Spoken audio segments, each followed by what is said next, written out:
j'espère que vous allez bien. On se retrouve aujourd'hui dans une nouvelle vidéo. C'est une vidéo bonus, tout simplement pour Noël. Je vais beaucoup mieux, je suis en forme, donc c'est le moment de vous partager des bonnes vidéos et notamment pour cette fois-ci, je vais réaliser tout simplement des gâteaux de Noël. Mais je ne suis pas toute seule, cette fois-ci je vais réaliser mes gâteaux de Noël en compagnie d'Angelina. Angelina sera là pour m'assister tout le long de nos gâteaux de Noël. Je vais lui mettre d'ailleurs son petit tablier et moi aussi je vais aller me changer et on se retrouve de suite.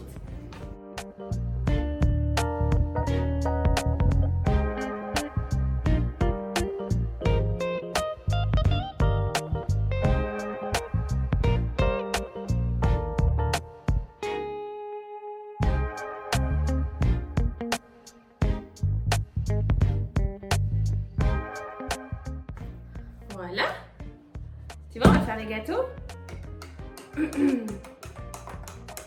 Bon, déjà pour commencer, café.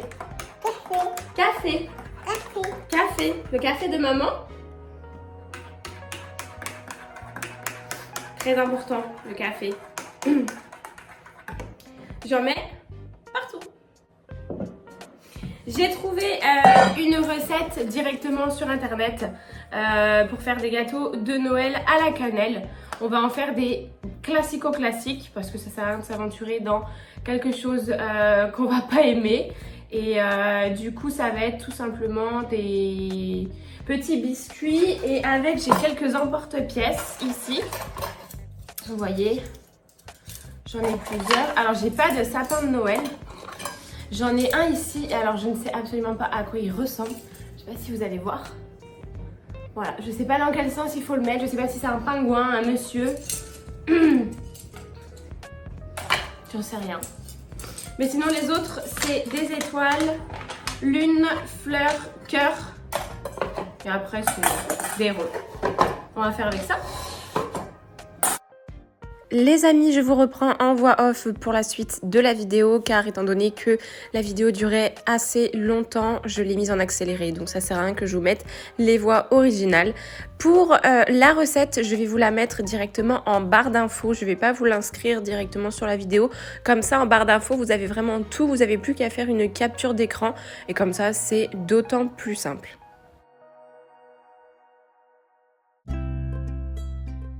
Vous pouvez le voir sur la vidéo, j'ai eu des petits soucis au niveau de ma balance. Je pense qu'il faut que je change les piles car dès que je mettais en fait mon saladier dessus et que je mettais de la farine, ça se remettait à zéro. Alors je mettais de la farine, ça me mettait par exemple 20-30 grammes et après ça redescendait à zéro. Donc j'étais obligée de recommencer une ou deux fois le processus.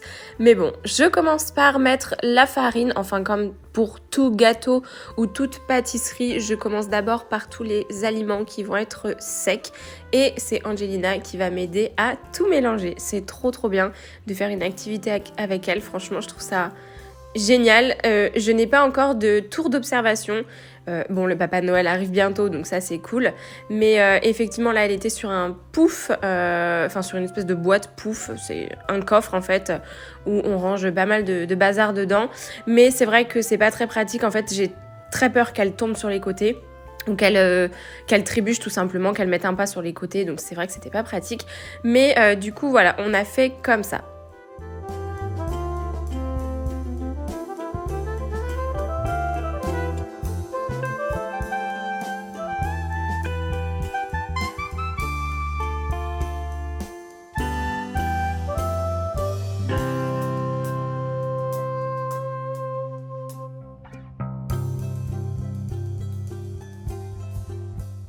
Ça fait pas très longtemps que je cuisine avec Angelina. C'est vrai que la première fois que j'ai cuisiné avec elle, il me semble que c'était pour la pâte à crêpes et j'avais filmé.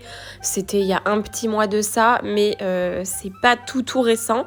Et effectivement, le fait d'avoir une tour d'observation, en fait, je pense que ça va vraiment m'aider à ce qu'elle puisse cuisiner et participer avec moi, sachant que j'aime énormément cuisiner.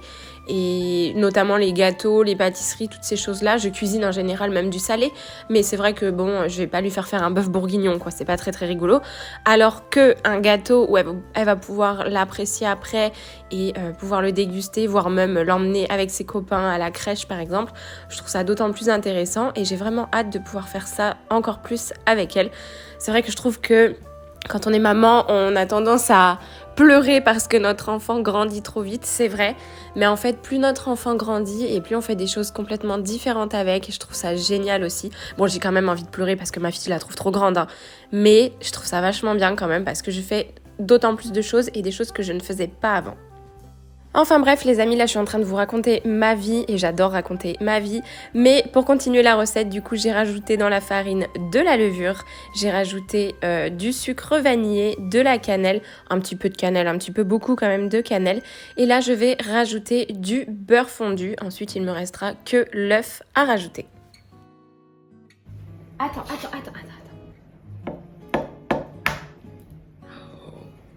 Attention.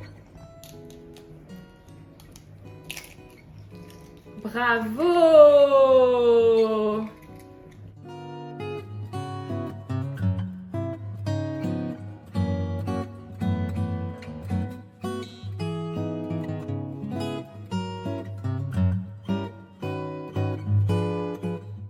Si vous avez l'impression que votre pâte, elle est assez farineuse, enfin, qu'elle n'est pas assez liquide, il faut vraiment bien mélanger et ça va venir après.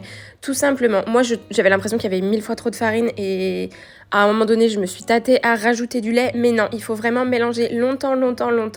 Et surtout, ne pas oublier que c'est une base de pâte sablée. Donc effectivement, il ne faut pas que les gâteaux soient non plus trop durs ou trop compacts. C'est vraiment des gâteaux sablés. Donc il faut mélanger et ne pas cesser de mélanger.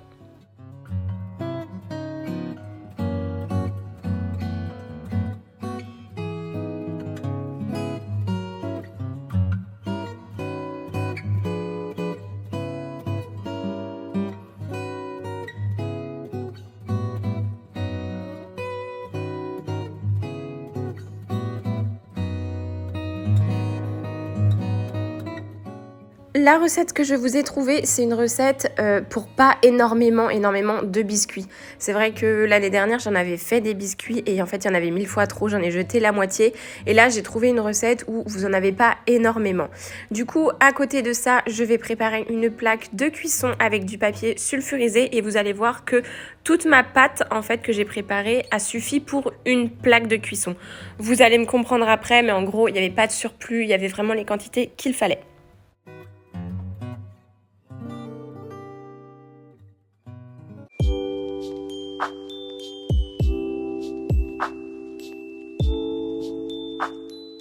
Maintenant, je vais venir fariner mon plan de travail. Je prends un petit pâton de pâte. Je prends pas tout. Je vais venir l'aplatir. Je fais pas trop fin au niveau de ma pâte parce que j'ai pas envie que mes biscuits soient trop secs et trop fins. Je veux qu'ils restent épais et en fait, plus ils sont épais et plus en fait ils seront un petit peu moelleux à l'intérieur. Donc voilà, je fais environ 1 cm d'épaisseur. Après, ça va gonfler un petit peu, mais oui, environ 1 cm d'épaisseur, c'est largement suffisant.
À côté de ça, je vais venir préchauffer mon four entre 180 et 200 degrés selon vos fours. Moi, j'avais mis à peu près 200 degrés parce que j'ai un four qui est assez vieux, qui n'est pas un four non plus de compétition. Mais du coup, voilà, il faut quand même que ce soit assez chaud. En fait, la cuisson n'est pas très très longue, mais il faut quand même que ce soit à une certaine puissance.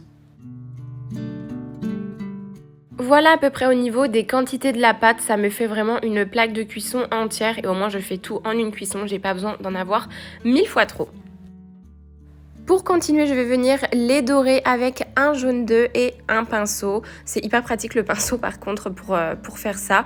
Et je vais laisser Angelina faire ça. Elle s'est bien amusée. Bon après, j'ai pris le relais parce que c'était un petit peu long. Mais elle s'est bien amusée à faire ça au niveau du pinceau. C'était assez rigolo. Bon par contre, elle en met plus à côté que sur les biscuits. Mais c'est pas grave, j'ai envie de vous dire. Elle a participé, c'est l'essentiel. Je vais venir ensuite les enfourner entre 8 à 10 minutes selon votre four, encore une fois, et selon vos préférences aussi de cuisson, si vous les préférez un petit peu plus cuit ou tout simplement un petit peu plus mou et moins cuit. À côté de ça, je vais préparer un glaçage pour mes biscuits. C'est tout simplement un mélange de sucre glace et de lait que je vais venir ensuite mettre dans une poche à douille. J'ai peur de dire une bêtise, une poche pour pâtisserie on va dire, et je vais venir en mettre quelques-uns sur mes biscuits une fois qu'ils sont rafraîchis, enfin qu'ils ne sont plus chauds du tout car sinon ça va tout faire fondre, et Angelina va venir mettre des petites paillettes de sucre directement dessus. Les petites paillettes de sucre et le vermicelle de chocolat, c'est ce que j'avais acheté, il me semble, l'année dernière déjà chez Lidl, dans des petits pots, vous savez, enfin vous pouvez en trouver partout, dans tous les rayons pâtisserie, et ça lui a bien plu. Alors au début, on a choisi la technique qu'elle mette directement sur les biscuits, avec ses petits doigts en fait, tout simplement... sur le glaçage, pardon, mais à la fin en fait c'était un peu long, elle en mettait vraiment partout. Du coup on a décidé de mettre toutes les paillettes directement dans l'assiette et elle n'avait plus qu'à tremper son biscuit dedans, c'était nettement plus simple.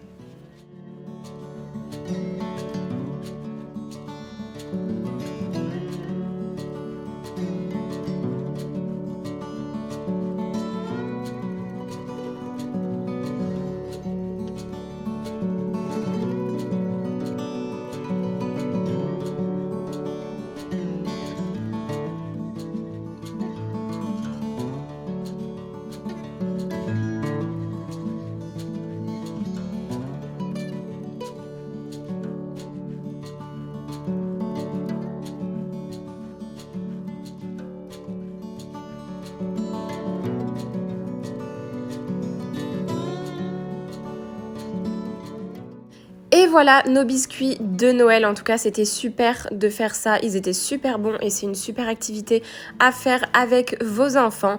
J'espère que cette vidéo vous a plu. Si jamais vous faites les biscuits, n'oubliez pas de m'identifier dans vos stories, n'oubliez pas que je reposte toujours.